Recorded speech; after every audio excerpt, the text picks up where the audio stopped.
You're listening to Victory Baliwag. We hope that this message encourages you today. Let us pray. Lord, thank you. Let that be a word that speaks to our situation, even as we are represented from every school, every business, every family, Lord, here in Baliwag, converging here. And Lord, I pray that we will encounter your strength, Lord, as we declare even that we are weak without you. Lord, maraming salamat po. In Jesus' name, amen, amen. All right, go ahead and take your seat. Batiin mo naman yung katabi mo sa kaliwa, sa kanan, sa harap, sa likod. And we are on our second week of our series entitled First of All. Okay, sabihin niyo po sa katabi niyo, First of All. Well, maraming bagay na hinihingi tayo. May mga pinagpipray pa ba kayo? Salvation of family, ano pa? Finances, healing, ang dami, no? So, ang daming listahan. Pero kung naalala niyo yung pick-up sticks, naalala niyo ba yung pick-up stick? Yung bulbul siya. Ang key kasi doon, dapat alam mo kung ano yung uunahin. Yun yung point. So somehow, we need to understand what is first of all. Okay?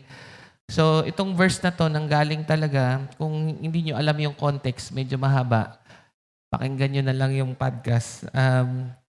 Ito yung pinanggalingan niya. And now, brothers and sisters, we want you to know about the grace that God has given the Macedonian churches. Yung Philippi is part of Macedonia. Okay? Kaya nga ang pangalan ng King of Macedonia is King Philip of Macedonia. In the midst of a very severe trial, their overflowing joy and their extreme poverty welled up in rich generosity. Paano ba nangyayari yun na kahit sila'y nahirapan, they were generous at ito po yung reason, and they exceeded their expectations. They gave themselves, ito na, first of all, to the Lord, and then by the will of God, to also to us. So, ang key talaga sa kahit anumang concern natin ngayon is, first of all, kay God. Okay? Kasi, what does it matter kung napaka-generous mo ngayon, nung dumaan yung type bag kanina, hindi mo maisaksak yung yung envelope mo, sobrang kapal. Pero, galing sa masama. Sa tingin mo ba, matutuwa si Lord? Hindi siguro. If the Lord blesses, He adds no trouble to it. That's the book of Proverbs. What He's saying, no? Minsan nisip natin, puro problema lang natin pera, pero hindi naman lahat ng tao, pera lang ang problema. Okay, kaya kahit meron ka nun, parang may iba ka pa ring problema. Pero yung blessing ni Lord, merong tinatawag na peace. Okay, sabi mo sa katabi mo, peace be with you. Yeah. And also with you sa kabila, at alam niyo po, as we talk about this, we're gonna talk about peace, yung contentment. Okay? Can you say contentment? Yung contentment ay marami niyan sa Netflix, tsaka sa YouTube. Hindi, content po yun. So, contentment, pwede mo rin siyang i-attribute sa peace or even satisfied. Ano ba ibig sabihin ng satisfied? It means hindi ka bundat. Okay, huwag kayong tumingin sa akin. Hindi kayo bundat, hindi kayo gutom, kayo ay peaceful. Minsan kasi bundat, minsan kasi gutom. Hindi gutom, hindi sobra, peaceful, satisfied, content. Lagi nating nababanggit yung salitang buwaya, no? Kaya minsan ayoko na magsuot ng lakos. Bigay lang naman sa akin yun eh. So, ibig sabihin, hindi, kayo magalala. Galing sa malinis yun, okay? Hindi yung galing sa gobyerno. Hindi ko maintindihan. Nireregaluhan ako ng gagawin ko. Suotin ko na lang pabaliktad, no? Para hindi nyo makita. So, by the way, hindi nyo po kailangan regaluhan, ha? Sinasabi ko lang, yung buwaya kasi, di ba? Parang medyo bundat na, no? Parang hindi mo maintindihan bakit kailangan pa ng mas marami pa. Ang dami-dami na, di ba? Ano pa bang gusto mong bilhin? Di ba? Wala na. So, minsan, hindi na rin siya problem of sana magkaroon ka kasi meron ka na nga lahat eh. Ano pa ba? Gusto mo bang bumili ng eroplano? Gusto mo ba bumili ng sarili mong airport? Gusto mo ba nang bumili ng sarili mong mundo? O sige. Ito nga eh. Sino sa inyo gusto nyo magkaroon ka ng genie? Okay, siyempre ayaw nyo, no? Parang trick question. Ako, prayer ko, Lord, sana, bigyan mo kami lahat ng genie in the lamp. At lahat ng wish namin, ibibigay mo para malaman namin na hindi iyon ang sagot. Alam mo, lahat ng pangarap mo, sana makuha mo na. Sabi mo sa katabi mo, I wish you all the best. Alam mo kung bakit? Para malaman mo, the best is not good enough. And where do you find even this provision and contentment? And by the way, yung nagsusulat po nito ay hindi rin kontento. Okay? Pakita ko po sa inyo. Si Paul lang nagsusulat nito. Sabi niya, what then shall I say? Maliit na, no? Pero okay, magalala. May point naman yan. That the law is sin by no means, yet if it had not been for the law, I would not known sin. For I would not have known what it is to covet. Okay? Bakit ko na ano yung covet? Yun po yung kabaliktaran ng contentment. Yung wala ka na meron yung iba, ginugusto mo. Okay, so, and then, again, I'm not saying wag po kayong mangarap, pero ang sinasabi ko lang, mismong yung nagtuturo nito ay hindi rin kontento. Pero kahit papano, natutunan niya. Okay? Si Paul, covet if the law had not said, you shall not covet. Okay? So kung ang solusyon po sa pagiging kontento ay basta maging kontento ka, sabi ni Paul, it doesn't work. It doesn't work. Sabi ng batas, sabi ng Bible, hoy, maging kontento ka. At nung sinabihan daw siya ng Bible na maging kontento, lalo raw siyang hindi naging kontento. Okay, kunwari, ibigay ko example, no? Huwag niyo munang isipin yung lunch mamaya. Anong naisip mo? Naisip mo yung lunch. Kaya hindi ko na sinasabi yun eh. Kasi lalo niyong naiisip. So, wag niyo isipin yung Meralco. Anong naisip niyo? Meralco pa rin. Kaya sabi niya, alam mo, wag mo isipin yun. Dapat kontento ka. Ano epekto? Lalong hindi nagiging kontento. Kaya, may problema tayo. Yung pagiging kontento, mahirap ma-achieve. Pangalawa, kahit yung nagtuturo ng contentment ay hindi kontento. At sabi niya, lalo niyang sinasabihang maging kontento yung sarili niya, lalo siyang hindi nagiging kontento. Sabi niya, you shall not covet, but sin, seizing opportunity through the commandment, produce in me all kinds of covetousness. No? First idea lang. Until you recognize you're incapable of contentment, you are incapable of contentment. Hanggat hindi ka nakakarating sa lugar na hindi mo kayang sabihin, na hindi mo kayang makontento, hindi ka makokontento. Kasi si Paul, kaya siya naging content, kasi nakarating siya dito. Sabi niya, ay talagang hindi yata. Alam naman natin na medyo covetous din si Paul, di ba? To the point of even killing or ordering the killing of Christians in order to gain for himself stature and position and power. And yet, parang wala. No?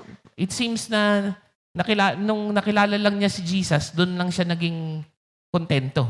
Nawala yung kanyang drive. Na may drive pa rin siya, but no longer for himself, but more for Christ. So ito po yung susi, okay? Kailangan umamin muna tayo na hindi natin to kaya. And by the way, no, si Paul ay hindi masyadong umaamin sa marami niyang kasalanan. Hindi, umaamin naman siya, pero hindi niya sinusulat. Ito, nagsasabi talaga siya. Sabi ng Romans 7, alam mo, ang napakalaking problema ko sa buhay. Hindi ako kontento. Kung pag 2-minute miracle mo si Paul, yan ang sasabihin niya. Okay? Before Christ, I am not content. On the road to Damascus, he showed himself, now I'm content. Now, I no longer live for myself, But to live is Christ, to die is gain. Yan ang kwento ng buhay ni Paul. Hindi dahil magaling siya, pero na-realize niya na hindi siya capable to be content. Now, i-set up ko muna. Maiksi lang naman to 2 points lang ako ngayon. Basta puro to contentment lang. Yung contentment po ay parang stabilizer ng mamahaling telepono. Alam niyo yun? O yung may mga ganon. Ano bang tawag doon? Yung maliliit yung camera. Ha? GoPro. Ayoko nang banggitin Lalo nyo lang nagugustuhan. Hindi kayo nagiging kala ko okay na to yung telepono ko, pero meron palang ganon. Yung, alam mo yung tumatakbo, tapos ginaganong-ganon mo, pero yung kuha, stable pa rin. Alam mo yung contentment, parang ganon. Na-install lang ka ng GoPro sa loob. Gumaganong-ganong ka, pero yung ano mo, kontento pa rin. Steady. Kahit low or high, there is like an inner peace. Hindi busog, hindi gutom, kontento. Bibigyan ko pa kayo ng mga simpleng halimbawa. Yung contentment, ibig sabihin, you can obey God not tomorrow, you can obey God now. Narinig nyo na yung sige, honor God, make disciples. I will honor Him, I will make disciples. Pero siguro, ayusin ko muna yung negosyo ko. Ayusin ko muna yung pag-aaral ko. Mamamatay ka na, hindi mo pa rin ginagawa. Pero yung kontento is, kahit anong sabihin ni God, magagawa ko yan ngayon na. Ngayon na. I'll give you an example. Ito. Bago kayo makatulog, okay? Napaka-importante na ito. Anong mahalaga? Nakikita o hindi nakikita? O siyempre, sasabihin nyo, nakikita. Di ba? Pero kung Kristiyano ka, anong mahalaga? Yung hindi nakikita. Bakit? Yung nakikita ay nawawala. Bagong-bago yung iPhone 17. Alam niyo kung anong problema ng iPhone 17? iPhone 18. Bagong-bago kotse mo ngayon, may 2025 version ka. Malapit ka ng malungkot. Kasi parating na yung 2026. At pagkatapos nun, pangit na yung kotse mo. So, tingnan nyo, kaya tayo hindi kontento, pag di ka nagbabasa ng Bible, ang values mo, mas mahalaga yung nakikita kaysa sa hindi nakikita. That does not mean to say na hindi tayo mangangarap. Ang point ko lang, kung may nakikita kang maganda, ang hindi mo nakikita doon kung paano yung karakter ng tao. Nakukuha niyo, mas mahalaga yun kaysa doon sa, gusto ko niyan. Tapos uutangin mo, wala ka naman pambayad. Hindi mo nakita na ang dapat mong tanungin doon, magpa-mentor ka. Boss, ito yung nakikita ko sa iyo Pero ano ba talaga sikreto? Ano ba talaga yung hindi nakikita ng tao? Na nagre-resulta sa bago mong kotse, sa bago mong phone, relo, whatever. O ito pa, anong mahalaga? Pagbabago o hindi nagbabago? O siyempre, pag sasabihin nyo, pag nakikita nyo yung highway sa labas, siyempre, naisip nyo, kailangan ng pagbabago. Sa daan lang, sa daan. No? Nagba-Bible study ako sa munisipyo natin. Ako hindi nagre-reklamo lang, pinag-pray ko sila. So, ng personal. Ako, I pray for them, hindi for pictures. Okay, so, tingnan nyo, kahit na mapapagawa ninyo yung daan, gusto nyo, ambagan na lang tayo, tagi-tagisang sakong simento. Hindi, joke lang. So, alam nyo, pag napagawa nyo yung nasa labas, masisira rin ba o hindi? Masisira din. Kaya tingnan nyo, kung nagbabasa talaga kayo ng Bible, mas malaga ang hindi nagbabago kaysa sa pagbabago. Kaya ako hindi na yayanig sa kung ano-anong nababasa ko sa Facebook. Kasi lahat ng nababasa mo sa Facebook ay laging nagbabago. But contentment is basing on the Word of God at ito'y hindi nagbabago.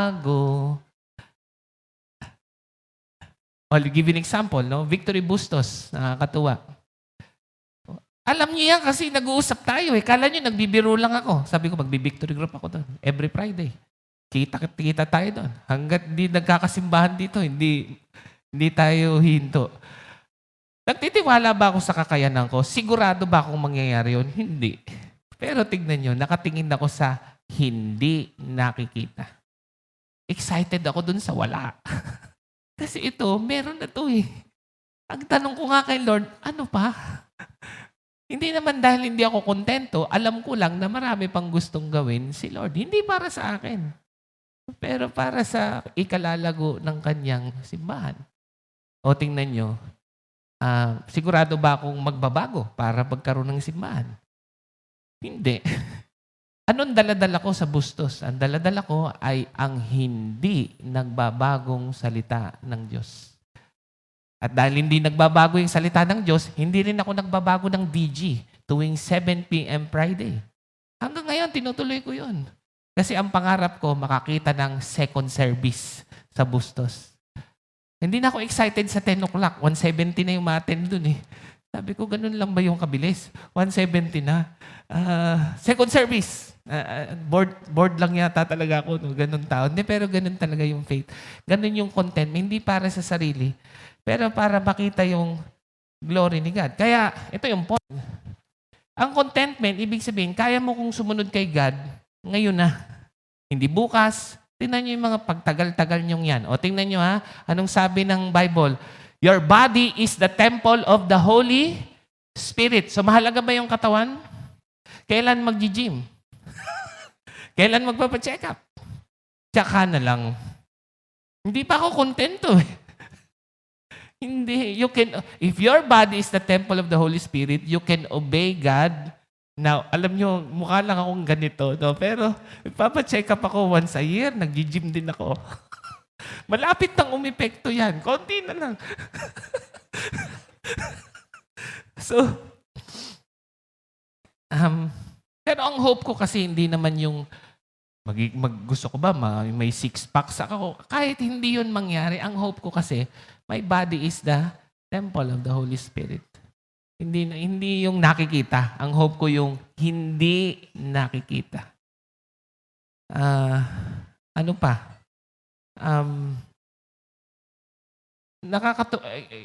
Yung iba sa inyo, feeling ko, gusto nyo mag-lead ng victory groups. Kaya lang, talagang sobrang galing ng victory group leader mo eh. Hindi talaga mapapantayan, higit pa kay Jesus, yung VG leader mo. Kaya kahit kailan, dito lang ako. Hindi ako gagawa ng sarili kong VG leader. Antayin ko muna siya mamatay. Kailan nga? Kailan ba tayo makukontento? Kasi ang hope natin ay sa nakikita. Pero mas mahalaga yung hindi nakikita. Nakalagay kasi yan dun sa verse, I have learned the secret. Okay? The contentment is a secret. It is something that is not seen. It is something that does not change. As opposed to contentment being in the things that often changes.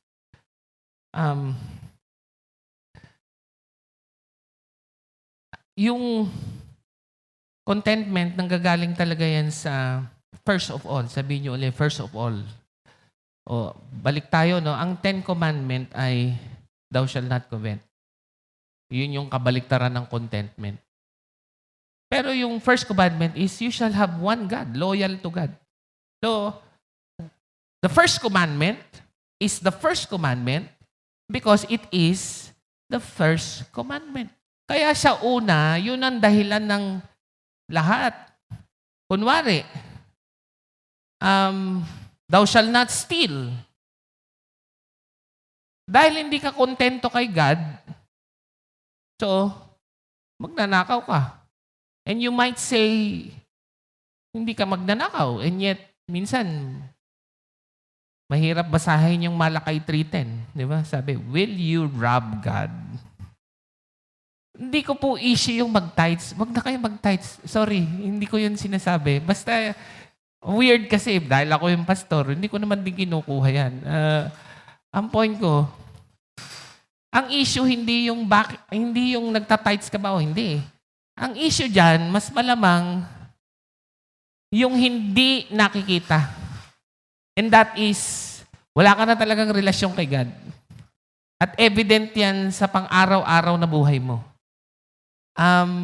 So mas yun ang dapat i-check.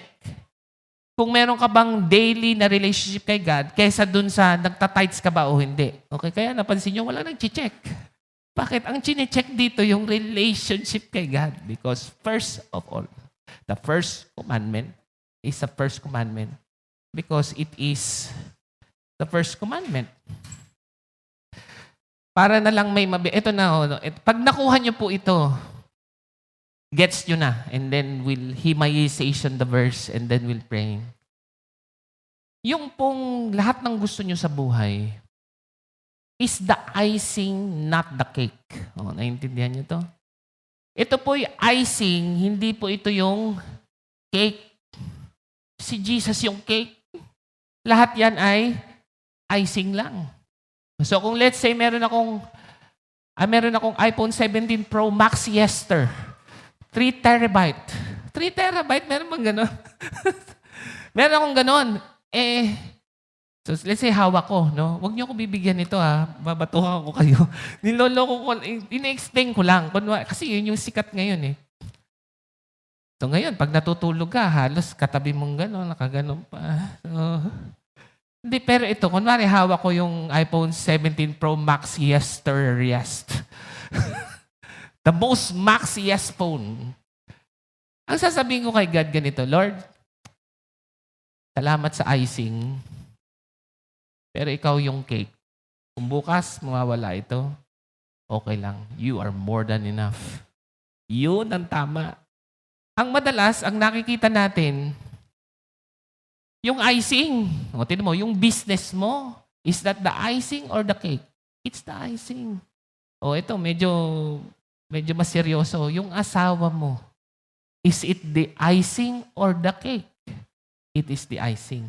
Alam mo, sobrang ganda ng asawa ko. I wish. Kahit sa langit, asawa pa rin kita. Pero sabi ni Jesus, wala na raw asawa sa langit. Yung iba nagpasalamat. Ako malungkot. Yeah. Malungkot na hindi kita asawa sa langit. Pero tingnan nyo, kahit yun, magbabago pagdating sa langit. Anong hindi magbabago? Yung relationship kay Jesus. So, it is a learned perspective na kung anong meron ka, business mo, trabaho mo, pera, school, whatever, health. Your health is an icing, not the cake. And now, I'm not saying wag tayong magpakatamad-tamad tayo sa health natin. Pero, minsan kahit gumaling ka, magkakasakit ka uli. May katabi ka ba ditong 300 years old na? That's a sign. Kung wala kang katabing 300 years old, hindi siguro tayo aabot doon. At ano na lang ang mangyayari kung masama ang loob mo na hindi ka pinagaling ni God. But that is the icing, not the cake. Ibig sabihin, Lord, salamat sa icing, but I don't live on icing. Sino sa inyo excited ka sa cake dahil sa icing lang? Wow, cake. Kainin ko nga yung icing. Tapos lahat ng cake, ang kinakain mo, icing lang. Mamamatay ka. Tataas ang sugar mo. Ang healthy diet, si Jesus. Yung words niya, that is the cake. Everything else is bonus.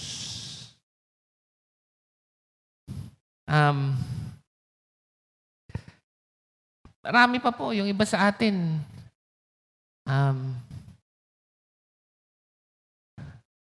Marami pa ho tayong dapat isundin kay Lord. Okay, marami ko naiisip pero bahala na kayo. Bahala na si Lord. Ibig sabihin, yung inisip nyo, pag okay na yung pamilya, okay na yung ganito, okay na yung ganyan, susunod na ako kay God. Nako, hindi mahalaga yung nakikita. Ang mas mahalaga, ang hindi nakikita. Kamusta ang relasyon mo sa Diyos araw-araw?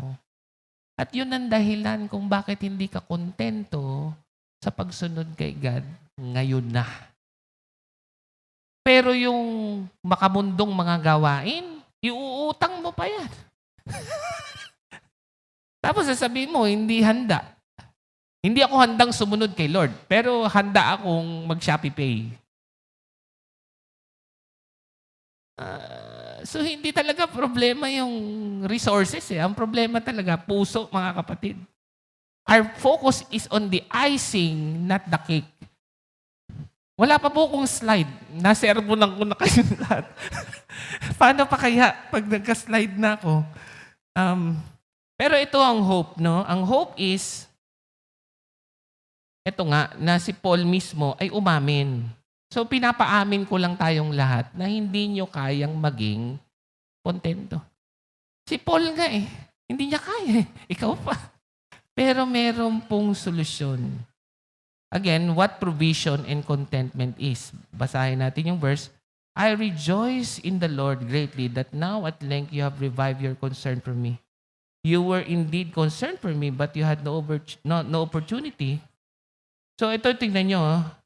Ang isang, by the way, dito sa Philippians 4, medyo kontento na si Paul. Alam nyo ba, na 2 years pataas na po siyang nakakulong. And yet, tinutulungan pa rin niya yung church in Philippi.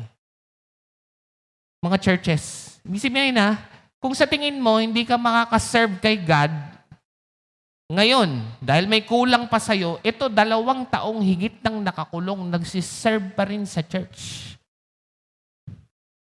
Through writing, wala nang lahat. He is even expecting death. Parang feeling niya, mamamatay na siya, pero nagsiserve pa rin siya kay God. Alam mo bang natutulungan pa rin niya yung mga church? Alam mo bang 2,000 years later, natutulungan pa rin niya tayo? Tingnan niyo, sulat niya yan, sa kulungan.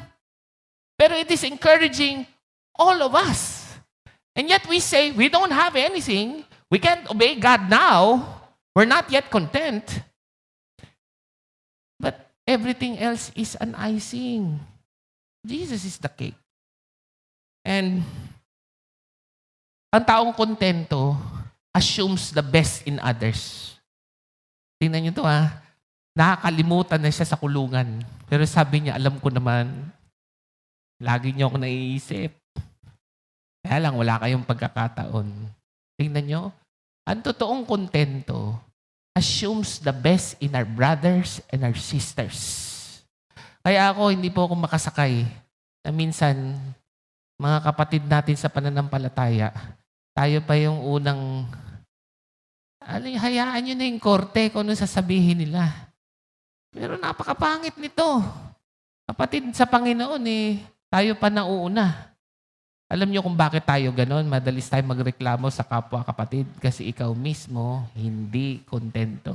Ang taong kontento assumes even the best in the others. Wow!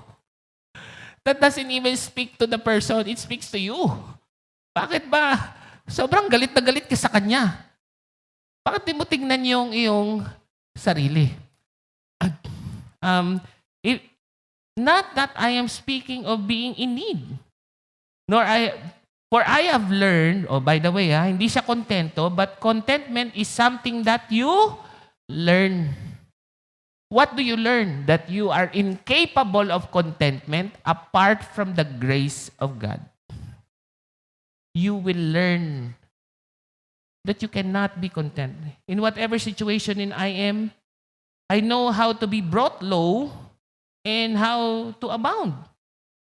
In any and every circumstance, I have learned the secret.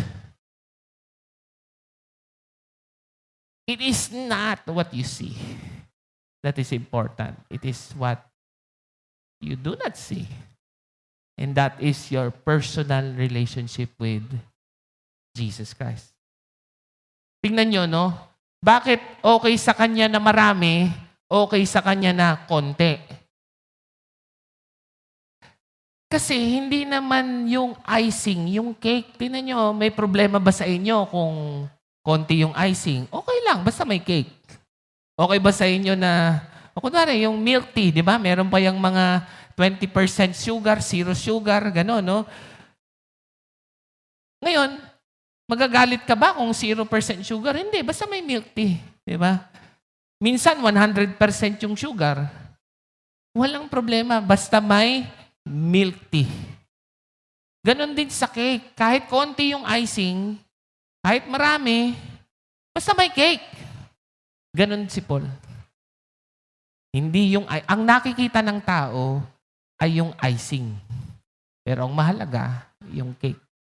At ano kaya yung cake, no? We're gonna see more in a bit.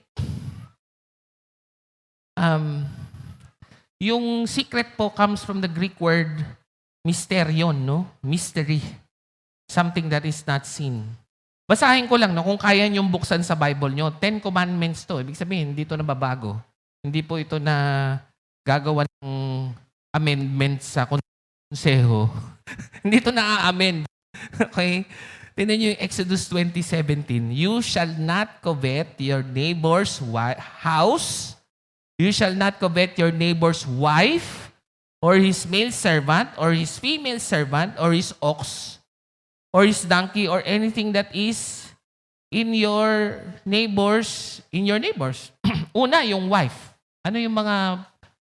May problema po tayo sa contentment pagdating sa romance, no? Sa sexuality. Dalawa po kasi yung pwedeng mangyari. Either sobra mo tong gustuhin, or aayawan mo na lang. No, nakuha nyo? So, siyempre, dahil gusto mo ng mapapang-asawa, gustong-gusto mo ito. Ngayon, okay naman, di ba? Na gusto mo yon. Kaya lang, even Ephesians 5 would say that marriage is a pointer. The great mystery is marriage is not the end, but it is a reminder of Christ's love for the church. Kaya yung iba sobrang crush sa kanilang marriage. Bakit? Minsan may gusto ka doon sa marriage mo na tanging si Christ lang ang makapagbibigay. Marriage is an icing, not the cake.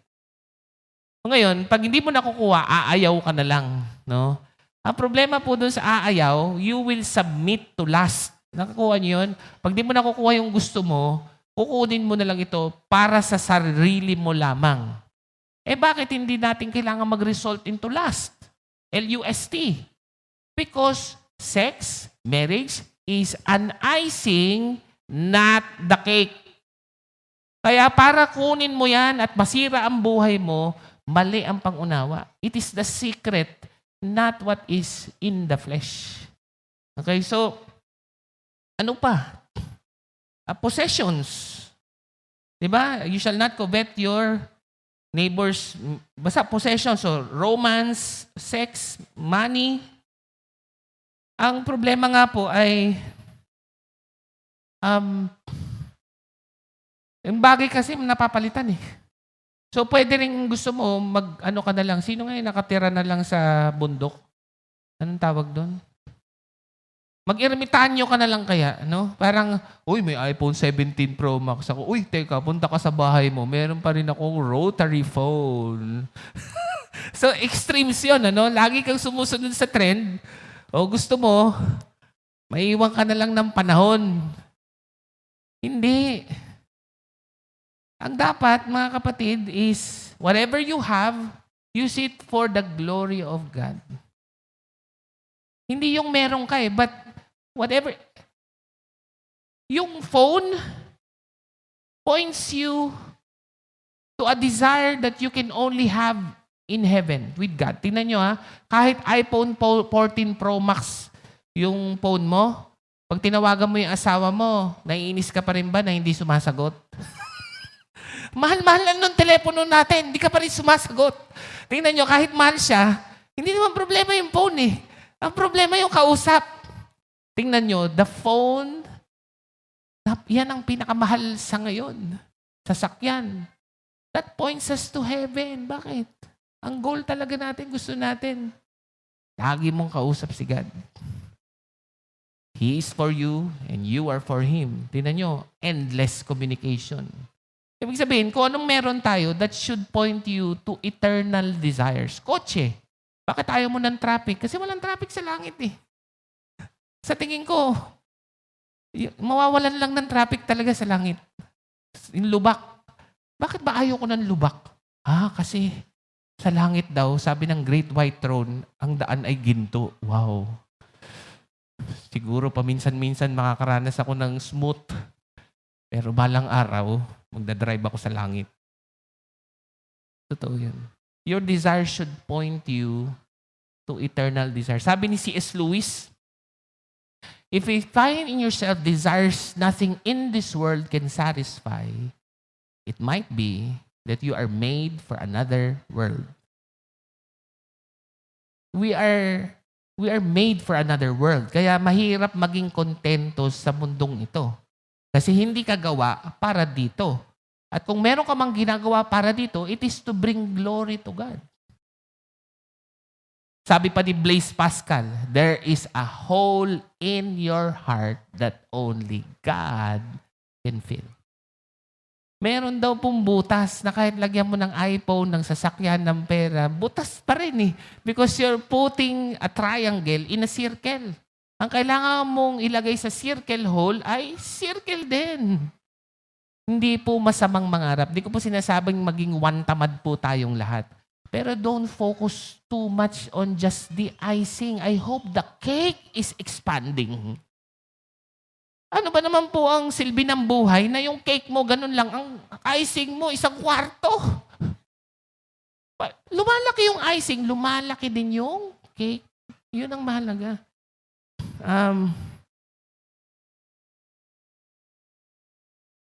So, ano talaga ang sikreto? How to get provision and contentment. Dahil ba magaling lang si Paul? Hindi. Siya na nga nagsabi. The more na sinasabi niya na kailangan makontento siya, lalo siyang hindi nagiging kontento. Ano sikreto? First of all, sabi niya, I can do all things through Him who strengthens me. Sad to say, mga kapatid, hindi po ito tungkol sa pag-shoot ng 3 points. Na tuwing Philippians, pag nag-shoot ka ng 3 points, Philippians 4:13. Hindi po siya tungkol sa 3 points because even basketball is an icing, not the cake. Lord, salamat sa basketball. Pero kung bukas malumpo na ako, salamat pa rin because you are more than enough. May problema tayo kung ang buhay mo ay basketball. Dati malungkot ako na hindi nagcha-champion si Lebron. Ngayon, malungkot pa rin ako. De, joke lang. Okay lang eh. Sabi, Lord, whether mag-champion si Lebron, di siya mag-champion.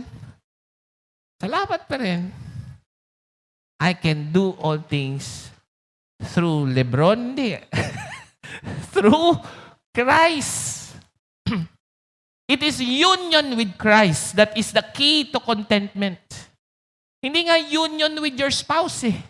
Union with Christ is the key to contentment. Tapos ito, yung strengthens, no? Sabi niyo po strengthens. Sa Greek po yan ay ongoing empowerment. Ongoing, which means yung strengthening in contentment is not one time, but a daily thing. Daily thing. Hindi po kailangan ni Lord na maging first lang siya sa buhay mo tuwing Sunday.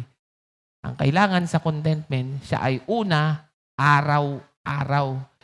Dapat kasi yan naging past tense. I can do all things through Him who strengthened me.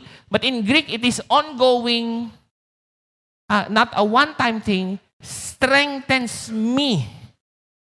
Every day, you remind yourself that everything is icing. Jesus is the cake. I pray na gumaling ka sa iyong karamdaman at kaya ni Lord yan. Pero kahit di ka gumaling, Lord, salamat. Meron akong buhay na walang hanggan kasama ka. Lord, sana yumaman ako ngayon. Sana makabayad ako sa lahat. Alam nyo, ang sikreto rin sa pagbabayad ng utang, contentment. Una, tigilan mo muna yung kauutang. Tapos, magtrabaho para unti-unting makabayad. Ganun. Kasi kung uutangin mo lang din yung pambabayad mo sa utang, hindi ka na matatapos. Di ba nakakakuha nyo ba? Ang problema talaga dito, hindi yung pambayad eh. Ang problema yung, paano ka ba hihinto? Paano ba ito mahihinto?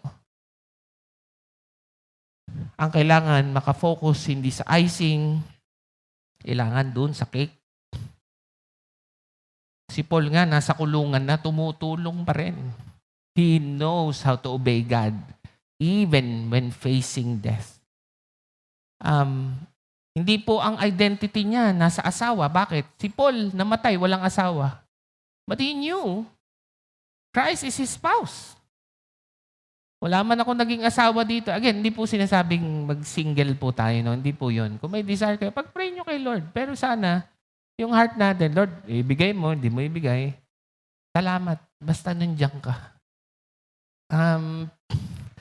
Hindi yung nangyayari. Napapariwara po tayo pag ito na lang talaga ang mahalaga sa buhay natin. Lord, pag di ako nakapag-asawa, the end na for me. Ay, naku, lalo kang na the end. Nung nakapag-asawa ka ng hindi tama. Possession. Hindi na po yan nasusukat ng identity kasi lahat ng bagay naluluma, nawawala. Ang napakabigat pa nga nito, sa dami mong ari-arian, pag namatay ka, hindi mo lahat yan madadala. May problema doon, ano? Kasi gusto mo siyang kontrolin. Kaya lang, wala ka eh. Paano mo kontrolin? Kaya si Paul, kahit nasa kulungan siya, he is unshakable. Para siyang GoPro camera. Okay? Kahit gumaganon. Unshakable, humble in triumph. Kahit siya po'y panalo, siya po'y mapagkumbaba pa rin because everything is icing on the cake. Gentle under attack. Hindi niya kailangan patunayan yung sarili niya kasi he has his identity in Christ. Christ loves me more than anyone else, but He knows me more than anyone else. And He is unmoved by flattery or criticism, which means whether may nag-comment ng masama sa'yo, may mag-comment ng maganda sa'yo, everything is icing on the cake. Para kang may cake, nilagyan ng asin, nilagyan ng bitter herbs. Tanggalin mo yung bitter herbs. Kainin mo yung cake. Hindi naman yun yung cake eh. Ang problema nga, kung ang kinakain natin ay yung mga papuri ng tao. Samantala, ang mahalaga sa atin ay ang affirmation ng Diyos na hindi niya tayo iiwan ni pababayaan man. And so as we wind down to a close, ano pa ho? Hindi lang po giving. Tingnan niyo to, isa pang mahalaga. Forgiving, mga kapatid. Bakit hindi mo siya mapatawad kung sino man siya? Kasi siya yung cake mo no? Siya yung cake mo. But now God allows you to realize that person is the icing, not the cake. Forgive the person.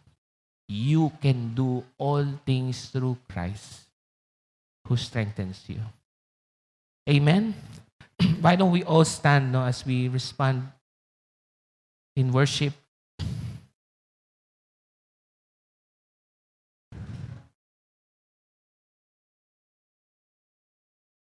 Simple lang po yung prayer natin ngayon. Kailangan, kagaya ni Paul, umamin tayo, Panginoon, kung wala ka, hindi ako magiging kontento. Hindi ko kayang sabihin, alam mo, dapat kontento ka na. It never happens. There is a hole in our heart. Only God can fill. And unless God fills that void, you will never be content. So why don't we bow our heads and just utter these words with me. Sabihin mo, Lord Jesus, I know I'm not content. I will never be content on my own. I give my life to you. Be my strength. Let me see that the cross is the ultimate provision that will make me content to obey you right now in all circumstances.